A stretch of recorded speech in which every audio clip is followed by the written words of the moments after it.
TV Kaushik ji sir. Radhe Radhe Radhe महाराज जी। महाराज जी, लोग हर हर महादेव बोलते हैं, हाथ ऊपर उठाकर बोलते हैं। महाराज जी, इसका क्या मतलब? हाथ देखो, हाथ उठा करके तो अपने आराध्य देव का सब कुछ हम बोलते हैं जय जय श्री राधे। अयोध्या में जाओ जय जय सियाराम, इसका मतलब होता शरणागति। ये समझ ना, ये जब एक को गोली बंदूक में नहीं बजती है ना, तो डकैत क्या करता है? क्या करता है? हाँ, सर मार ला ले।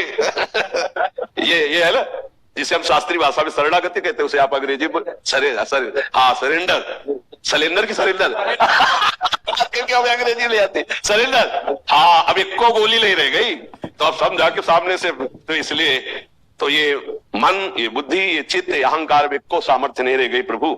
अब आपकी शरण में तो जय जय श्री राधे या जय जय सियाराम या नमः पार्वती पते हर हर हर महार, तो ये जो है ये हमारी शरणागति का प्रतीक है। और हम जिस इष्ट के आराधना में लगे होते हैं हम उनकी जय जयकार करते हैं जहां हम लगे होते हैं, तो ये शरणागति का प्रतीक है। प्रभु मैं आपकी शरण में हूं नाथ, अब मेरी कोई बस नहीं कि मैं आपकी माया पर विजय प्राप्त कर लूं। और देखो, हृदय की बात बताए, बातें चाहे जितनी बना लिया जाए, सच्चाई की तुम्हें बात बता रहे हैं। अगर डट के 24 घंटे सावधानी पूर्वक भजन नहीं है तो माया थप्पड़िया के रौंद देगी कोई भी हो, इतना बात समझ लेना।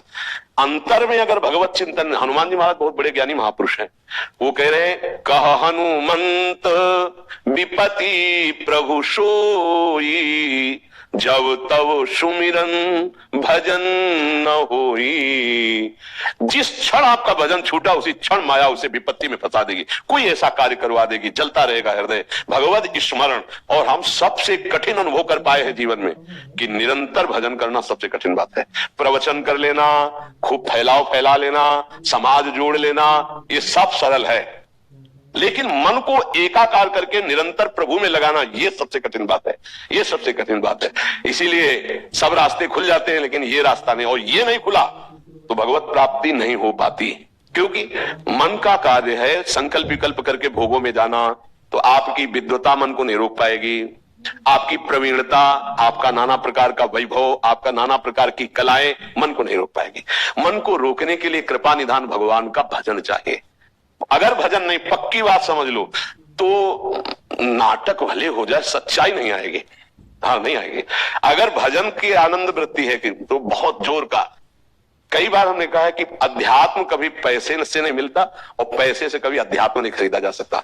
आज क्या हो रहा है? हाँ, क्योंकि वो संपत्ति नहीं है हमारे पास। कौन सी? नाम, भजन रूपी संपत्ति होगी फिर बात बन जाएगी। वो केवल पढ़े लिख करके तो आप देखो ना, हर डिपार्टमेंट में कितना विज्ञान विस्तृत हो गया है, कितना विस्तृत है। तो ये भी पढ़ाई है, शास्त्र पढ़ करके हम आपको प्रवचन सुना रहे हैं, बोलने की कला, शब्दों का प्रयोग, लच्छेदार भाषण, ये सब कलाएं हैं। लेकिन परब्रह्म की अनुभूति के बिना अगर एक भी व्यक्ति का परिवर्तन कर दिया जाए तो हमें बता दो, अगर खुद उसका रसास्वादन नहीं लिए तो लाखों को प्रवचन सुना सकते, परिवर्तन एक का भी नहीं होगा। तो हमें लगता है कि अपने लोगों को भगवान का आश्रय लेकर नाम जप करते हुए आचरण पवित्र रखने चाहिए, बस इसी से सब ज्ञान प्राप्त हो जाएगा, सब ज्ञान प्राप्त हो जाएगा। आज जहां देखो अर्थ की प्रधानता है। अध्यात्म क्या है हमें ये बताओ, अध्यात्म क्या है? क्या हमारी बात सुन करके आप प्रभावित हो गए, इसको अध्यात्म कहते हैं?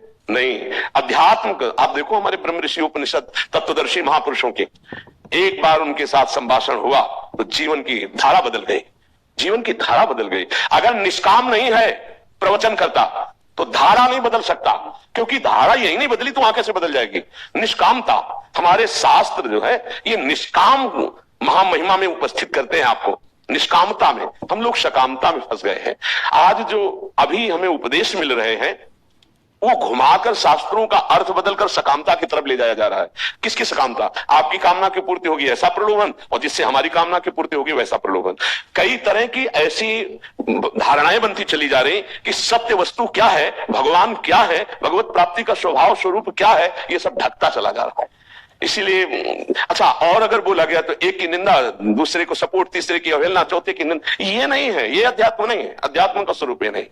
अध्यात्म जब जागृत होता है जिसके हृदय में, तो सर्वम खलमिदम ब्रह्म ने नानास्ति किंचन, सब जगह एक परमात्मा तत्व है, उसको देखकर वर्णन किया जाता है। अगर हमें भगवान पर विश्वास नहीं है कि हमारे जीवन का भरण पोषण श्री भगवान करते हैं, अपने कर्तव्य पर विश्वास नहीं, अपने धर्म पर विश्वास नहीं, सामने वाले की जेब पर विश्वास है, तो कोई ज्ञान नहीं है, वो जीरो पे ही है।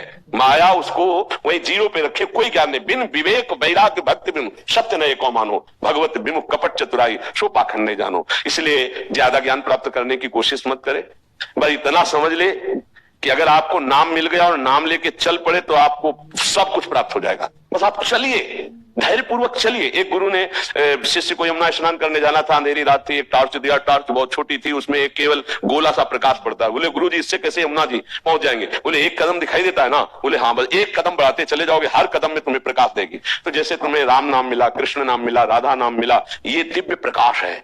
आपको किसी से पूछना नहीं पड़ेगा, आप जब कीजिए आपके हृदय में प्रकाशित हो जाएगा। और देखो, जब भगवान को अधीन कर लेता है नाम, सुमीर पवन सुत पावन नामू, अपने बस करी राखे राम। यार रुपया पैसा क्या चीज है? अच्छा, रुपया का महत्व क्यों है? भोगों के कारण है ना। अगर रुपया से भोग सामग्री ना मिले तो रुपया को कोई महत्व नहीं। आप समझिए, 2000 के नोट 1 ट्रक आपके घर भिजवा दिए जाए, आप कितने खुशी होंगे हमको बता दीजिए। आप नाराज हो जाएंगे, कबाड़ काय को डाल रहा है हमारे घर में, क्योंकि अब बंद हो गए, सुनो 2000 बंद हो गए है ना, तो आप नाराज हो जाएंगे ना। और 500 का अगर केवल एक 500 को मिल जाए दरवाजे में पड़ा तो चाहे जो कुछ हो, आसपास देखे कुछ हो, क्यों? उससे प्रियता क्यों? क्योंकि उससे भोग मिलते हैं। भोग की प्रियता क्यों? क्योंकि इंद्रियां हमारी उसमें सुख का अनुभव करती है। अरे सुख सिंधु का तू अंश, सुख स्वरूप होते हुए तुझे इन बाहरी सुखों में कभी तृप्ति नहीं मिल सकती, आज तक नहीं मिली और आगे भी नहीं मिलेगी।